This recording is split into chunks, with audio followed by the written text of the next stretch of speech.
Sebagai perempuan, membuat pilihan seringkali menjadi tantangan. Kerap kali kita ditanya, bekerja atau jadi ibu rumah tangga? Seolah-olah memilih salah satu akan mengorbankan yang lain. Pilihan bekerja akan dilihat sebagai pilihan yang melawan kodrat, sementara pilihan menjadi ibu rumah tangga akan membuat perempuan dinilai mengorbankan bakat.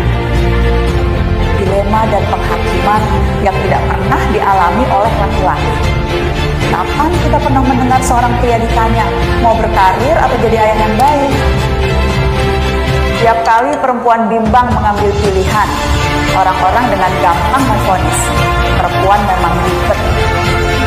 Kami bukan makhluk yang ribet, juga tidak ingin ribet. Cara pandang dunia atas perempuan yang membuat kami harus bertimbang lebih banyak saat harus mengambil pilihan. Jika kami kadang tampak bimbang atau ribet, percayalah itu hanyalah akibat, bukan pembawaan. Ketika seorang perempuan memutuskan untuk bekerja di luar rumah, faktor-faktor yang dihadapi masih akan tetap ada, bentuknya bisa macam-macam, dari mulai tradisi, norma, stereotip, bahkan hukum positif. Ada 104 negara di dunia ini punya undang-undang yang mencegah perempuan bekerja di pekerjaan rumah. 18 negara bahkan mempunyai aturan yang memungkinkan suami mencegah istri-istri mereka bekerja. Secara global, ada sekitar 2,7 miliar perempuan yang secara hukum dilarang memiliki pekerjaan yang sama dengan laki-laki. Di Indonesia, jika dirata-rata, dari 100 orang perempuan yang masuk usia produktif, hanya sekitar 51-52 perempuan yang termasuk angkatan kerja. Bandingkan dengan laki-laki yang mencapai sekitar 83 orang. Kalaupun bekerja, perempuan dibayar lebih rendah dari laki-laki. Perempuan hanya mendapatkan gaji 77% dari apa yang diperoleh laki-laki. Kita perlu mendorong lebih banyak lagi kebijakan yang berpihak pada perempuan. Setiap warga negara, laki dan perempuan, mempunyai hak yang sama di mata hukum.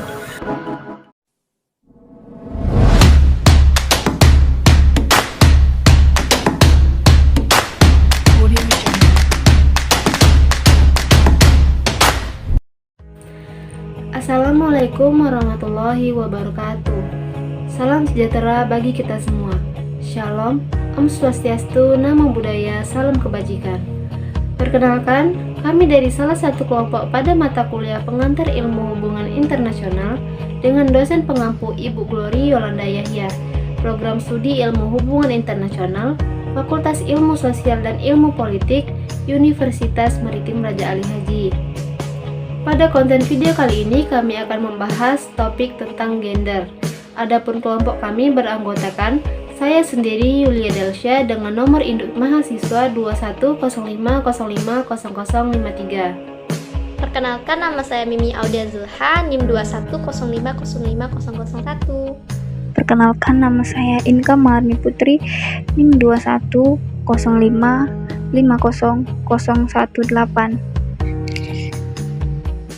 Dan saya Yoriska Asta Febriani dengan nomor induk siswa 210500551. Baik, langsung saja kita masuk pada pembahasan.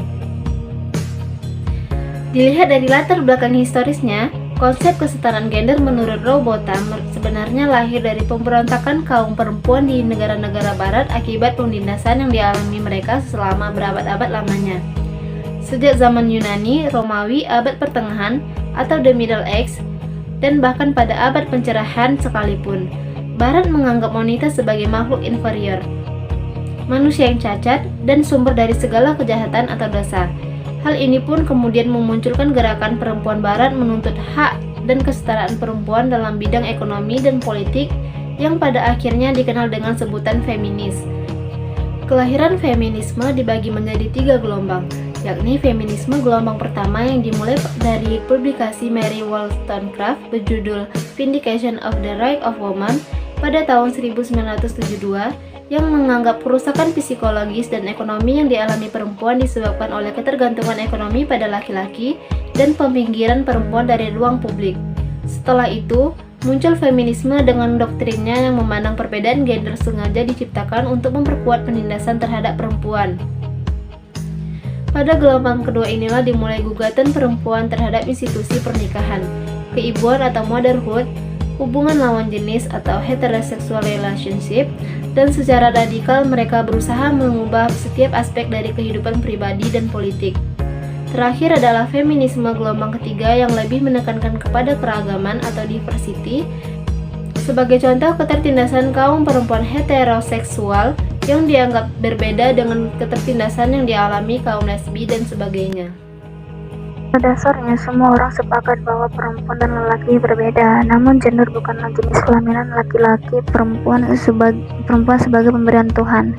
Gender lebih ditekankan pada perbedaan peranan dan fungsi yang ada dan dibuat oleh masyarakat. Dalam realitas kehidupan telah terjadi perbedaan peran sosial laki-laki dan perempuan yang melahirkan perbedaan status sosial di masyarakat. Namun di mana lelaki lebih diunggulkan dari perempuan melalui konstruksi sosial. Perbedaan gender antara laki-laki dan perempuan ditentukan oleh sejumlah faktor yang ikut membentuk, kemudian disosialisasikan, diperkuat, bahkan dibentuk melalui sosial atau kultural. Dilanggengkan oleh interpretasi agama dan mitos-mitos, perbedaan jenis kelamin sering digunakan masyarakat untuk membentuk pembagian kerja laki-laki dan perempuan atas perbedaan tersebut. Akibatnya, terjadilah pembagian peran gender, yaitu domestik, peran publik. Peran domestik cenderung tidak menghasilkan uang, kekuasaan, dan pengaruh. Peran ini lebih banyak diserahkan kepada kaum perempuan, sedangkan peran publik yang menghasilkan uang, kekuasaan, dan pengaruh diserahkan kepada kaum laki-laki. Akibat pembagian kerja yang tidak seimbang, melahirkan ketimpangan peran laki-laki dan perempuan yang berakibat ketidakadilan gender yang merugikan perempuan. Di Indonesia, ketimpangan gender terlihat dari segala aspek, antara lain dalam lingkungan keluarga, kependudukan, pendidikan, ekonomi, pekerjaan, dan dalam pemerintahan. Perbedaan peran antar laki-laki dan perempuan tidak seimbang ini juga dipengaruhi oleh budaya dan kultural. Kultural masyarakat Indonesia terdiri dari banyak etnis dan suku. Setiap masyarakat suku Indonesia mempunyai ciri khas tersendiri dalam memaknai peran gender di negara ini. Di Indonesia, isu kesetaraan gender akhir ini menjadi isu yang tidak ada habisnya dan masih terus diperjuangkan baik tingkat eksekutif maupun legislatif. Permasalahan tentang kesetaraan gender ini mencakup substantif pemahaman tentang kebijakan perspektif gender itu sendiri. Peningkatan kesadaran dan pemahaman itu harus dibarengi dengan adanya keterwakilan perempuan-perempuan dalam lembaga-lembaga negara, terutama lembaga pembuatan kebijakan. Mengingat perempuan masih mengalami ketimpangan di bidang pendidikan, sosial, politik, dan ekonomi hanya karena perkembangan pengetahuan masyarakat Indonesia tentang gender itu sendiri masih sangat lambat. Meskipun perempuan ditempatkan pada peran domestik di lingkungan keluarga, namun posisi perempuan di Indonesia atau di lingkungan keluarga selalu dinomorduakan karena berperan sebagai pencari nafkah. Posisi kepala rumah tangga pada umumnya diserahkan kepada laki-laki atau suami, kecuali jika perempuan tersebut adalah seorang janda atau tidak ada laki-laki dalam suatu keluarga. Kesetaraan gender di dunia perpolitikan Indonesia. Politik pada hakikatnya adalah upaya untuk merebut peran kekuasaan, termasuk akses dan kontrol dalam pengambilan keputusan. Hingga saat ini, kondisi perpolitikan yang ada di Indonesia masih sangatlah didominasi oleh laki-laki, baik di tingkat yang paling sederhana yaitu keluarga, tingkat masyarakat, hingga tingkat politik formal. Gender menjadi isu yang banyak dibicarakan seirama dengan perkembangan akses perpolitikan bagi perempuan. Melalui akses perpolitikan, maka kesadaran untuk membincang relasi gender di dalam kehidupan masyarakat menjadi semakin mengedepan. Kesetaraan gender, sebagaimana diketahui adalah produk impor dari negeri barat, tentang adanya tuntutan untuk keseimbangan peran di dalam relasi gender tersebut. Pembicaraan gender di Indonesia banyak dilakukan di tahun 1980-an. Melalui program dari non-governmental organization NGO lokal yang bekerja sama dengan NGO internasional, maka banyak penyadaran tentang relasi gender yang dilakukan di Indonesia. Banyak perbincangan dan pelatihan dengan tujuan untuk menyadarkan tentang relasi gender. Jadi, yang dilakukan adalah melakukan pelatihan tentang organisasi gender mainstreaming pada masyarakat negara sedang berkembang. Di dunia internasional, banyak NGO yang bergerak di dunia ketiga, misalnya NGO dari Belanda, Jerman, Inggris, dan juga Australia. Banyak program yang diusung, misalnya tentang kesetaraan pendidikan, sosial, dan politik yang disinergikan dengan NGO lokal Indonesia yang juga bergerak di bidang ini. Oleh karenanya, gerakan gender kemudian menjadi arus utama di negara-negara berkembang termasuk di Indonesia. Di dunia politik memang dominasi lelaki masih nampak. Misalnya jika kita secara kuantitatif berhitung berapa banyak perempuan yang masih kawasan pimpinan di perpolitikan Indonesia. Pertanyaan-pertanyaan ini yang memang masih menjadi ganjalan di dalam kerangka untuk kesetaraan gender. Namun demikian, di akhir-akhir ini, akses perempuan dalam politik memang sudah mulai tampak dengan semakin banyaknya keterlibatan perempuan dalam politik praktis. Sekarang semakin banyak perempuan di dunia legislatif, birokrasi, dan juga jabatan-jabatan politik lain. Ada beberapa bupati perempuan yang terdapat di Indonesia, ada beberapa pula gubernur, bahkan ada bupati perempuan yang bisa menjabat 2 kali periode, demikian pula gubernur. Tidak terhitung yang berlama-lama di parpol dan kemudian berlanjut di lembaga legislatif. Semakin terbuka akses keterbukaan politik, maka tentu akan semakin banyak perempuan yang akan bisa berkompetisi dengan kaum lelaki di dalam pentas publik. Oleh karena itulah, pemberian kuota kepada perempuan di dalam representasi politik tentulah tidak penting. Meskipun begitu, saat ini hak-hak politik bagi perempuan sudah banyak diakui. Namun, adanya hak-hak tersebut tidak menjamin adanya sistem politik yang demokratis di mana akses partisipasi, representasi, akuntabelasi diberi makna sesungguhnya. Adanya keterwakilan perempuan di dalamnya dan berbagai kebijakan yang muncul yang memiliki sensitivitas gender tidak serta-merta terwujud yang meskipun hak politik perempuan sudah diakui. Perempuan sebagai warga negara seharusnya dapat berpartisipasi secara mandiri dalam proses demokrasi ini. Selama ini di Indonesia, kita mendapati bahwa sebagian besar perempuan bahkan belum dapat membuat pilihan politiknya secara mandiri. Pilihan politik perempuan banyak dipengaruhi atau bahkan ditentukan oleh suami, atasan, teman, atau keluarga. Bukti-bukti empiris sudah menunjukkan bahwa kesetaraan gender sudah bukan masalah di negeri ini. Hanya saja memang perlu diperjuangkan adalah bagaimana agar perempuan semakin berdaya di dalam pengembangan sumber daya manusia SDM, terutama melalui pendidikan, sehingga ke depan peluang untuk memasuki dunia politik akan semakin nyata. Baiklah, pembahasan selanjutnya ialah tentang pentingnya kesetaraan gender dalam kehidupan politik.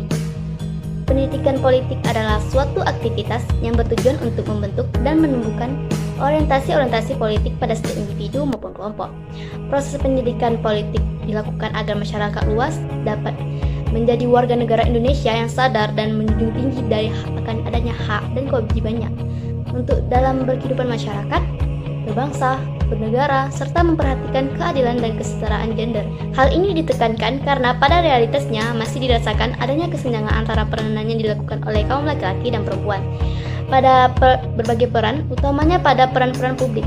Oleh karena itu, peningkatan peran perempuan dalam pembangunan yang berwawasan gender sebagai bagian integral dari pembangunan nasional memiliki arti yang penting dalam upaya untuk mewujudkan kemitraan sejajaran yang harmonis antara pria dan perempuan agar dapat berwujud kesetaraan dan keadilan gender dalam berbagai kegiatan khususnya bidang politik. Perempuan mempunyai makna yang sangat penting untuk memberikan pemahaman dan menyatukan persepsi tentang pentingnya pembangunan demokrasi yang sehat, adil, dan realistis.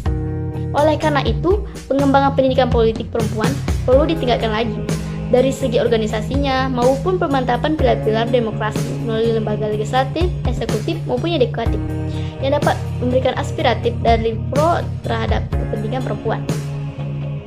Kondisi semacam ini perlu mendapatkan perhatian khusus. Untuk itulah salah satu hal yang perlu ditangani adalah masalah pendidikan politik bagi kaum perempuan. Sehingga dengan tumbuh berkembangnya kesadaran politik di kalangan perempuan, mereka diharapkan mampu memanfaatkan kesempatan dan peluang yang ada sesuai potensi yang dimiliki dan sesuai ketentuan peraturan dari perundang-undangan yang berlaku. Kebijakan khusus afirmasi atau affirmative action harus segera diubah dengan strategi utamaan gender di semua bidang kehidupan, khususnya di semua lini, dari strata untuk mempercepat persamaan akses, partisipasi, kontrol, serta manfaat yang sama antara perempuan dan laki-laki. Nah, kesimpulan dari pembahasan kami kali ini tentang isu gender dapat kami simpulkan bahwa perbedaan gender antara laki-laki dan perempuan ditentukan oleh sejumlah faktor yang ikut membentuk, yaitu tentang disosialisasikan, diperkuat, bahkan dibentuk melalui sosial atau kultural, dilanggarkan oleh interpretasi agama dan mitos-mitos. Perbedaan jenis kelamin sering dipergunakan masyarakat untuk membentuk pembagian peran kerja atau antara laki-laki dan perempuan atas dasar perbedaan tersebut. Akibatnya terjadilah pembagian peran gender, yaitu peran domestik dan peran publik. Selanjutnya yaitu politik pada hakikatnya adalah upaya untuk merebut peran kekuasaan, termasuk akses dan kontrol dalam pengambilan keputusan. Hingga saat ini kondisi perpolitikan yang ada di Indonesia masih sangatlah didominasi oleh laki-laki, baik di tingkat yang paling sederhana yaitu keluarga, tingkat masyarakat, hingga tingkat politik paling formal. Gender menjadi isu yang banyak dibicarakan dan seirama dengan perkembangan adanya akses perpolitikan bagi perempuan. Terakhir, keterwakilan perempuan menjadi penting karena jumlah perempuan dalam panggung politik itu masih sangat rendah, berada di bawah standar, sehingga posisi dan peran perempuan dalam lembaga legislatif, terlebih jabatan eksekutif sebagai pengambil dan penentu kebijakan masih minim. Adapun contoh yang bisa kita amati dari isu gender adalah yang pertama yaitu kekerasan fisik maupun non-fisik yang dilakukan oleh suami terhadap istrinya di dalam rumah tangga. Yang kedua, pemukulan, penyiksaan, dan pemerkosaan yang mengakibatkan perasaan tersiksa dan tertekan. Yang ketiga, pelecehan seksual terhadap wanita. Dan yang terakhir, yang keempat, eksploitasi seks terhadap perempuan dan pornografi. Baiklah, demikian pembahasan tentang isu gender beserta contohnya dari kelompok kami. Semoga teman-teman mendapatkan ilmu dan pemahaman terkait isu ini. Kami ucapkan terima kasih dan wassalamualaikum warahmatullahi wabarakatuh.